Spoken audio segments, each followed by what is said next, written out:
Do it every Tuesday. I'm starting to put everything on the YouTube channel, so now with the YouTube channel, like if anybody actually misses a live, there's no excuse. You can still catch it. You can still get in there. So, don't be acting. Don't be acting. I'm glad you're doing great. Welcome in, guys. So today we're talking about if tomorrow's not promised. Hey, Manny, I see you, baby. Welcome in. If tomorrow's not promised, why do we wait? So, has anybody ever said this to themselves? Like, oh man, I know this is important, but I'm gonna wait till tomorrow.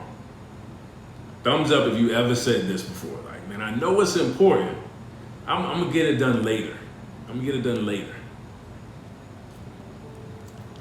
I know me personally, I've definitely said that in many times. Welcome in, Brian. I see you. Hey, Better Life Strategy. I see you. Welcome in.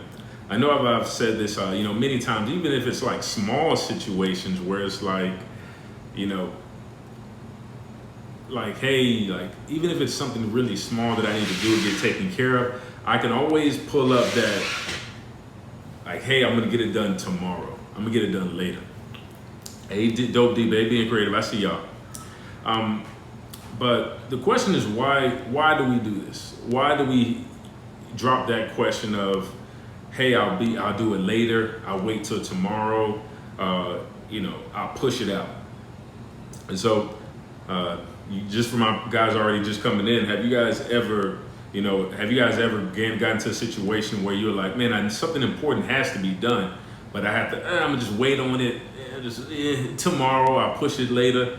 Tomorrow isn't promised though. Ooh, you ain't never lied. Tomorrow isn't promised. So, hey, Boss of Bling, welcome in. So the question is, why do we do it? Why do we push even like small stuff?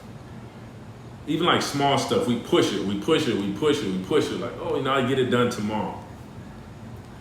And I feel like majority of time when it comes to important things, because sometimes small stuff, you just let it go, right? You just let it go. Like, cool, it's small, I just let it go. But important stuff, the reason that I think that we put it off to the side is because we may not think that it's important. We may not think that it is valuable, the information that we're hearing, or we may think that we can't see the end. So we may think that we have all the time in the world. Let's see, yep, writing a paper that I should have written yesterday. See? Procrastination. Have you guys, you guys know that we should do it, but does anybody ever feel that they have you feel good, you feel like everything is lined up, and it's like, you don't think that, tomorrow's the last day. Like, you don't feel like it. Like, man, I'm feeling good. I got things lined up. I got my schedule for the rest of the week. It's a thing where I feel good. Like that I'm getting things checked off my list. I'm gonna just wait till tomorrow for it.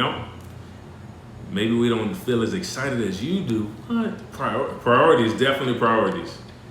We're intimidated by the actual act of making a decision that comes with consequences, expectations. Ooh, I like that.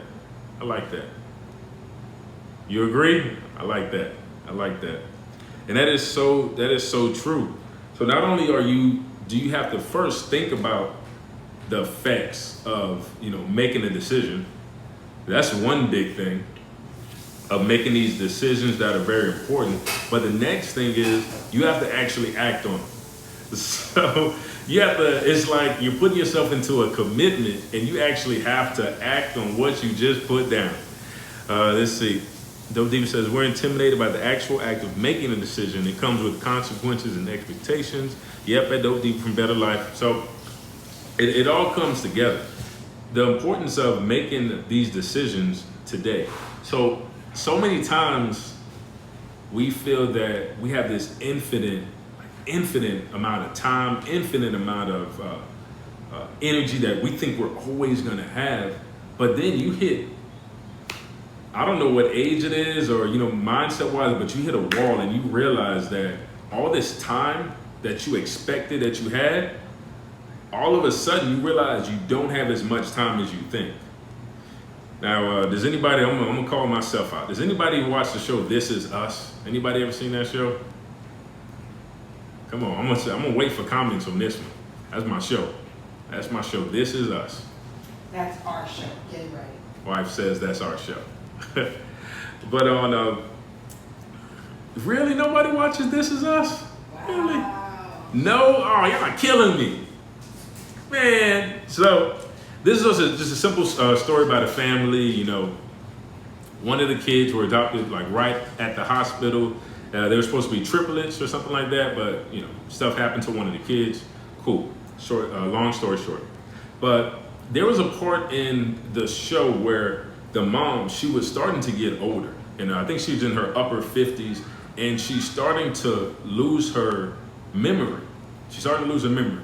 So she's looking at this painting, and she's telling the boys about a story where, you know, she used to watch, when she was a kid, she used to watch this lady, and she used to wish that she would be that lady so she can have time to come back all the time and look at this art.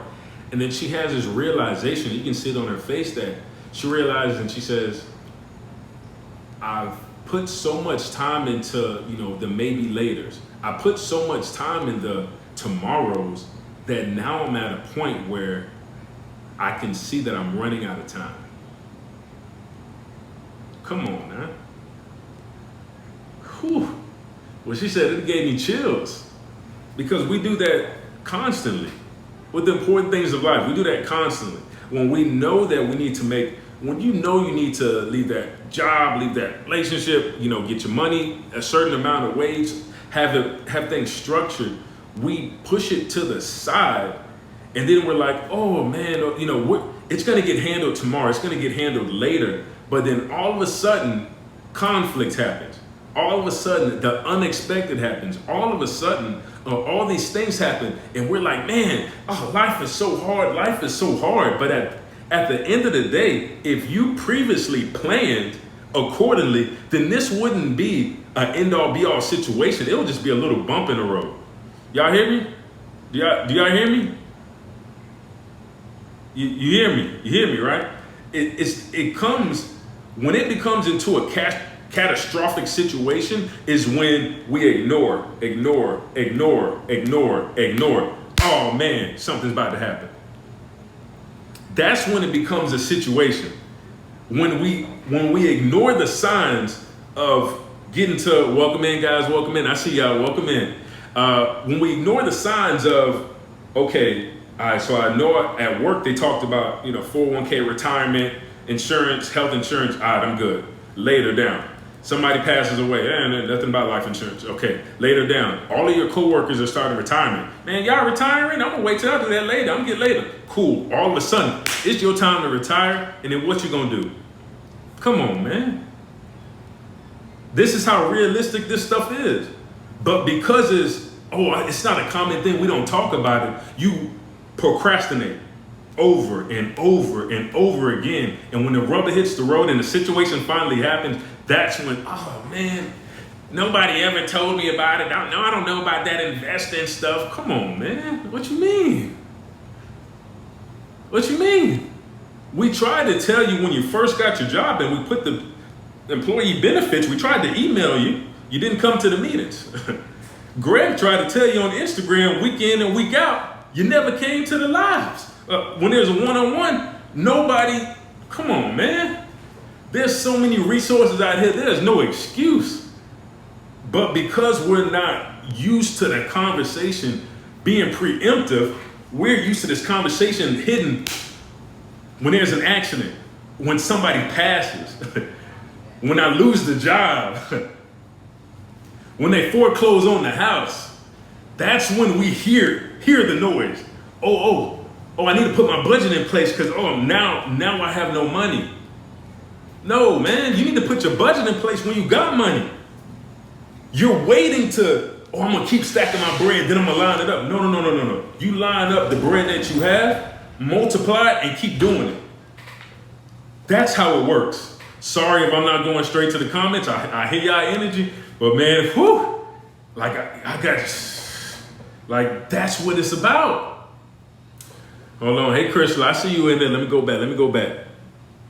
Then you're facing Catastrophe, you have to be proactive to avoid being reactive. You're consistently putting out fires that you started. Hey, true that. They preaching. Because, like I said, we're waiting until this tomorrow, and some people's tomorrows are years. You seen it. You seen it. Y'all ever seen that person at the job that was only supposed to be there 1 year, and all of a sudden, hey, aren't you about to retire soon? Yeah. What happened? I thought you were. Nah, I just ended up staying. Come on, man. That's how it happens. Because we're not doing it day in and day out, focusing on the important things now. So, whew. My bad, just gotta soak it all in. I really want to hear y'all comments. How many unfinished checklists do you think there are when you drive past a graveyard? God damn. God. Whew. How many unfinished checklists do you think there are driving past? Man. How many? I really want to know y'all thoughts. I'm hearing 100. Like, I really want to know. Right? I tell my recruit all the time, sign up for years. Whew. Because it's real. There's so many people waiting on tomorrow, waiting for the next day, waiting for the next year, that we don't realize that we don't know when that call is going to be for us. We don't know when the next day is going to come. So us waiting day in and day out, taking care of the important things, waiting for later, don't be surprised if it never gets done, and when stuff is happening, people are trying to figure it out. And that's when, because I've heard this conversation at funerals and things like that. Dang, they didn't have this together? They didn't have this together? Come on. No, they didn't. So the most important thing is make sure you make your next 24 hours your best 24 hours. Making sure that you're doing everything that you can in this amount of time. Because we all have the same 24 hours. So making sure that we are maximizing on the time that we have and putting things in place so in the future we no longer have to worry about it. Because these are important conversations that we have day in and day out, talking about life insurance and things like that. But if we get it done in a little conversation in the beginning, you realize you never have to have that conversation again until something actually happens. You really don't. So maximize on it. Better Life Strategy says too many.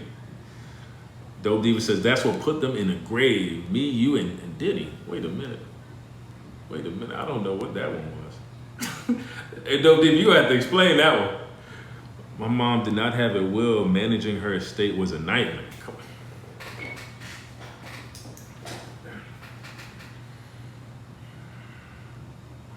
on. That in itself, Better Life Strategies, that in itself. And I definitely want to do a live with you regarding the ins and outs of what you had to go through, just so people can feel it. Because I think that people don't feel it enough. That they just I'm trying to find the right words, but it's like, because we think that we're gonna live forever, and we see life as, okay, we're just something to go through. They don't see that when somebody does pass away, if they don't have things in order, how it can negatively impact the people who are still here, and how much it can do damage. People think that it's, oh man, I don't have that much. Even if you have a bank account, do you realize if you don't have a will and the person is not the beneficiary, even that's a headache to get out. Come on now. Welcome in, Bunny Jesse. Welcome in, guys. Welcome in. Say hi. Don't be shy. I'm not gonna see you, but don't be shy. But yeah, we all got the same 24 hours for real. I think we do. Dope Deep, I think we do. As long as you manage it right. As long as you manage it right. But yeah, so that's my biggest thing I want to talk to you guys about today. Just making sure that you have those important conversations now, because tomorrow's not promised. So stop pushing things towards tomorrow. No. The next 24 hours are not guaranteed. So whatever you need to do to get in place now, get it in place. I think it's funny because my wife,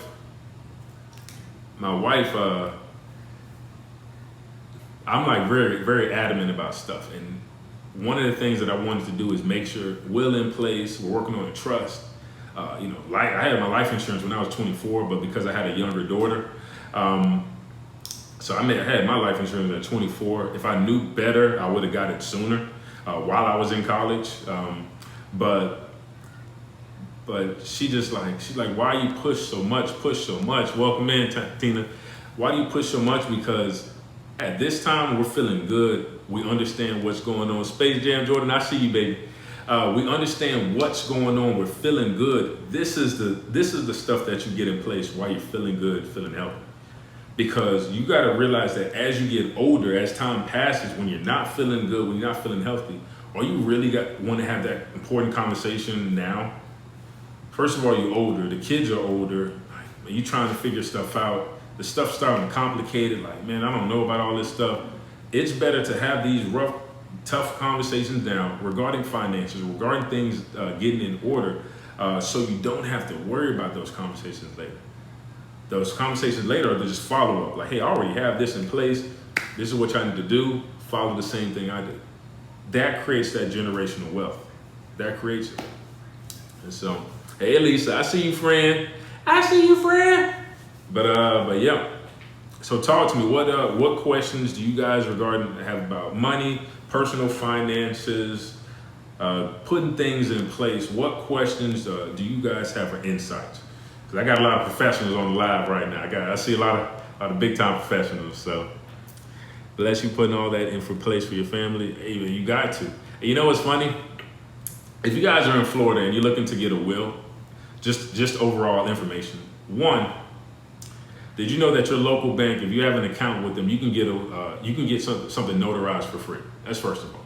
I learned that, so I know the game. So now you know the game. And with Wells Fargo, I bank with Wells Fargo. Apparently, you don't even have to have an account specifically with them. They can get it notarized. Two, when it comes to wills in Florida specifically, you have to have not only the notary there, but you have to have two witnesses, right? So I had my dad and my uncle. And the lady who was notarizing our papers, she's like, you're so young. You don't need to take care of this now. I'm bringing her the last will and like health, all these important documents. I'm bringing it to her. I'm like, hey, I need this taken care of. I called in, double checked. She's like, oh, you're so young. You're getting this done. Yes. Well, when do you get this stuff done? Like when you're 60, 70, come on, man. Everybody not even making it that far. Dope Diva, do it while you're young and you don't know. Ask questions along the way. That's it. That's all I did. Ask questions. And the reason I even got started with this whole financial services stuff is because I knew I didn't know. I'm like, man, I need to find out. So I went and seeked out. I don't want to use that word, seeked out. I went and searched for the people who would give me the knowledge. So I found companies that would give me the knowledge. They're like, hey man, here's the knowledge, this is what it goes. So I first found out about retirement, first found out about life insurance, first found out about will, and they were just giving me the information. And as I was receiving the information, I just kept spitting out the people that I know. But then what I realized is that the stuff that I'm spitting out, even though it's so important, it was going completely over their head. Think about it. I'm 24 talking to other 24, 23-year-olds about life insurance, wills, trust, retirement, make sure to focus on that. The stuff was going over their heads and I was getting frustrated. First of all, I wasn't a big social media person, so I wasn't out there. I talked to the people that I knew about it. They didn't know about it. They were skeptical about it because they never heard about it. So I got frustrated. Like, dang, man, why y'all not listening? Like, this is information here. I got frustrated, but you have to realize that generational wealth and legacy is not for everybody. One more time. Generational wealth and legacy is not for everybody. So keep in mind that you are doing this for your last name. Don't be discouraged if your friends are not on it, if some family members aren't on it. You're doing this for your last name. I'm doing this for Shaw, the Shaw family. You're doing it for whatever you're filling the blank. So don't be surprised if people are going to hear this information that you're telling them and it's going to completely go over their head. Don't be afraid of that, okay? Don't let that deter you from financial independence. Debt is not good. Credit cards are not always cool. Use credit cards like a debit card, not a gift card. Like, get a budget. All the stuff that's not zesty. So I'm on Facebook just killing it. Oh, I'm on Facebook killing it. That could be zesty to you. Cool. That could be zesty to you. What's zesty to me is when I look at my Fidelity account and that thing looking fat. When I'm looking at my life insurance in place, looking at my kids, looking at my wife, and I know they good. That's zesty to me. That's zesty. Okay? Looking at the Ally account, that's zesty to me. Knowing that we have no debt, that's zesty. You're not gonna, unless you're in one of my lives, you realize y'all don't really hear me talk like this unless you're in a live. Because I don't have to. I give this information to people who want it. Anybody else can fall off. My wife calls me mean, but it's true. It's true. Let me go back to the comments. Hold on. See, Dope Deeper got a few ones. Better Life Strategy, bless you for putting it in place. Appreciate you. Dope Deeper, let's see, Navy Federal members can get documents for free as well. I see you. One more time. That went for someone's over. Hey, it did go with somebody's head. Space Jam Jordan, what would you invest in first stocks and bonds, real estate, or equity in business? My advice for that, it all depends on where you are in your financial house. Reason being, and of course I'm not gonna drop specific ones because different situations, but you wanna first have your financial house solid. Meaning, and I'm always gonna come back to it, life insurance and will in place. You wanna make sure you have your emergency fund, which is $1,000. Normally people put it in a high yield savings account. So just look at the best one with the highest rate, but it's basically just for your emergencies. Then after that, you want to make sure you pay off your debt. Then after that, your main focus will be your retirement and stuff like that. The reason that it's done like that is because you don't want to, and that's just a financial house. So I'm talking about once you have this together. But if you have this together, then technically your first investments would be, if you're working with your job and things like that, my advice is go into their 401k. So that would be your technically first run of, investments. So it would be a 401k matching with their policies. And then from there, once you max that out, then you can move over to things like, IRAs and things like that. So that's my personal advice on it. If you have experience in other realms after that, then definitely go for it. You can definitely do, stocks, bonds, things like that. Bonds don't really have much of, when it comes to the chart of, the return on investment, bonds aren't really that high up. People really don't get bonds that much. It's normally in a strategic portfolio where you would see bonds, but normally people aren't just like, hey, I'm gonna pick up a couple bonds, But that's just my thought on that. Hey, welcome in, guys. Welcome in. Sorry, Facebook. I kind of forgot y'all was over there. Welcome in, guys. Definitely drop your comments below. But that's my thought on that one. But yeah, so your first run would be, like I said, your retirement, then maxing all those out, and then from there, get educated on whatever it is and just go for it. If it's stocks and bonds, go for it. If it's real estate, go for it. If it's equity and business. But the easiest way, I'm not gonna lie, the quickest way would be stocks. It's pretty easy to start with stocks and get ownership with stocks. There's like Robinhoods and all these random companies you can buy stocks for a couple of bucks. You already know I love stocks because ownership. Better Life Strategy. You can be the beginner. You can be the beginning of generational wealth. Ooh, I like that. I like that. Yes, have a budget and financial goals. Let's see. Dope Diva, what are you leaving behind? Assets or liabilities? Ooh, assets, most definitely. True One store planning is key. Risk management first. Ooh, I love the fire ones, man. And my guy True, hey Carla, welcome in. My guy True Story. When it comes to watching stocks, man, y'all follow that guy. My guy does every Monday he drops information on what's going on with the market. Man, he gave such detailed advice on one thing that literally the next day there was a news report about it. Come on now. Let's see, index funds are great for beginners. Also true. So index funds, just to break that down, hold on, let me make sure. Let's see. Hold on, got a question on Facebook. I'm gonna come back to index funds, Better Life Stories strategies. I'm definitely coming back to that. If you're getting scared of losing your 401k in this current environment, where would you invest once you take everything out of your 401k? Hold up, wait a minute. Don't be taking, do not touch that. Do not touch that. The reason being is, if you touch that, I'm not sure if they're still going through their COVID stuff, because a lot of, when COVID happened, they were allowing you to take out 401k without any penalties or anything like that. But you got to realize that your 401k is for the long game.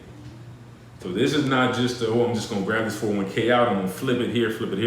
This is for the long game. So you're not touching it. You're adding to it, contributing to it, towards it, but you're not touching it. Because whether they go up or down, you're still going to put towards it. And the reason I say whether they go up and down is because you have to think about this. When your 401k goes down, the first thing you should think of is, we'll probably have to talk about that a little more personally. But when you see that the stocks are going down, the first thing that you have to think of is everything is going on sale. Everything's going on sale, is at a discount. The easiest way I can explain it is, if you're going to, let's say you're going into the mall, all the stores in the mall are different companies. You got your Nike, you got your Apple, Tesla, you got everything. So even though the mall may not be doing the greatest, you just have to give it time, because guess what? Those individual stores, some are going up, some are going down. So especially in the 401k, depending on what you pick. Now it gets a little bit deeper with 401ks, because you have to actually pick a certain account. And unfortunately, jobs don't really break down, hey, you should get this account, you should get this account. They don't give recommendations.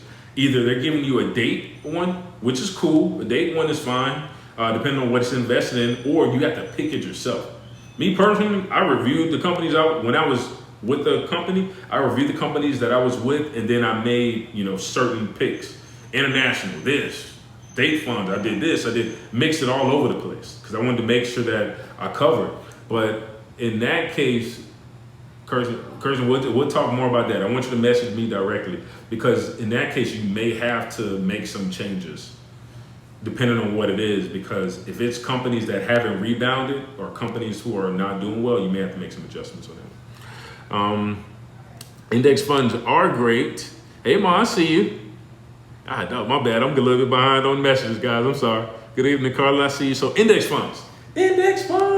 So index funds are, so just me giving that analogy about the mall. So now you're at the mall, but so now you go to this mall, and now instead of you purchasing one of each store, like, okay, then I just want this store. I got my money on this store. Oh, I hope it does well. Oh, I see a customer. The index fund says, hey, you know what I'm gonna do? Man, I'm gonna buy a piece of all of these stores, and I'm gonna put in a little portfolio for you. I'm gonna put just not just a portfolio for you. I want a piece of all of this. And depending on how the market goes up and down, whatever, you see that index fund move accordingly. But normally, depending on which index funds, because that also takes research, in all of this, unless y'all have one-on-one talk with me, do your due diligence. Don't just go out there and just buy stuff and see that you see on Facebook or Instagram. Do your due diligence. Okay? But normally index funds move accordingly to whatever the market's going through, so down, up, or whatever. You have some things that are invested in certain things, like I have one that's invested specifically on tech companies. I love tech. I let you guys know in my life, I love technology. I see the future with it. But that's just what I love. So I love it. But you would see different moves it makes. So you would see the stores are going up, stores are going down, things like that. So the good thing about them is that they also have a low expenses normally when it comes to that as well. And the reason that expense ratio is important when it comes to any portfolio is because that's the amount of payment that you have to pay just to be included in this specific portfolio. So you want to get as little as possible and gain as much as possible, right? Drop a thumbs up if you would like to gain as much as possible and pay as little as possible. Yeah, all right. It's like getting something awesome from the Dollar Tree, you know. Y'all ever went to the Dollar Tree, got something awesome, like, God, this is only $1? No. I see you, Mom. Hey, son, teach. I see you. Hey, the penalties, Dope Diva is right. The penalties are real. Those penalties are real when it comes to touching that money, that long-term money, 401ks. But like I said, they've been doing a lot of stuff when it comes to COVID and things like that. I talked to Fidelity directly that, you know, they're able to do something with it. You can pull it out without a penalty, but man, do your research. Because I don't want y'all to be like, oh, Greg said to do this. No. We have to do our research. We have to make calls. We have to make sure everything lines up before we make any moves. Because at the end of the day, this is your long-term money. Kev, look, I see you, baby. Welcome in. Let's see. IRS will spank you at tax time for early withdrawal. They will. They do not play about that stuff. Virtuous Creations, welcome in. Talk to your 401k rep. They're happy to help you build your portfolio. Yes, ma'am, they are. Welcome in, welcome in. True story, welcome in. Perfect. Okay, cool. So any other questions or you have any knowledge? Like I said, I got a lot of professionals on this live right now. So you can take out your 401k at 59.5. You can take out the 401k at 59.5 without penalties. You can. That's a good question.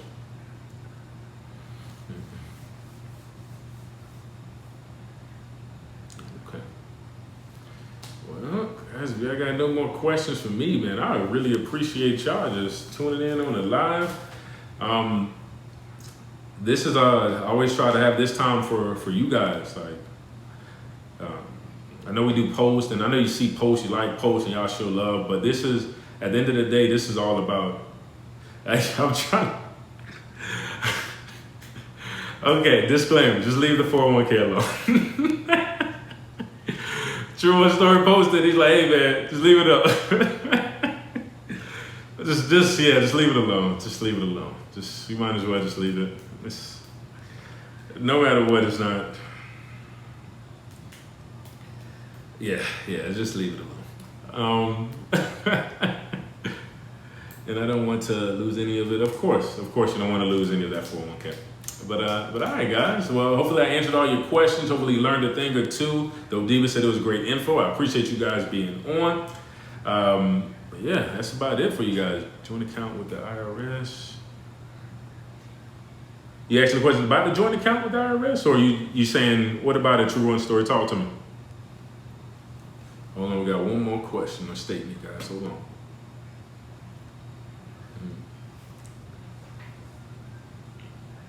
Oh, I get what you're saying. I see what you did there. I just, my bad. I just picked up what he was dropping. Well, all right, guys. Well, thank you guys for tuning in. Love you guys. Make sure y'all, yes, it is. I just picked it as soon as it clicked, it was done. But yeah, guys, that's all I got for y'all. I love you guys. Thank you for tuning in. Appreciate y'all's support. Make sure if y'all have any questions, any concerns, definitely message me. And you already know. Love you guys till next time.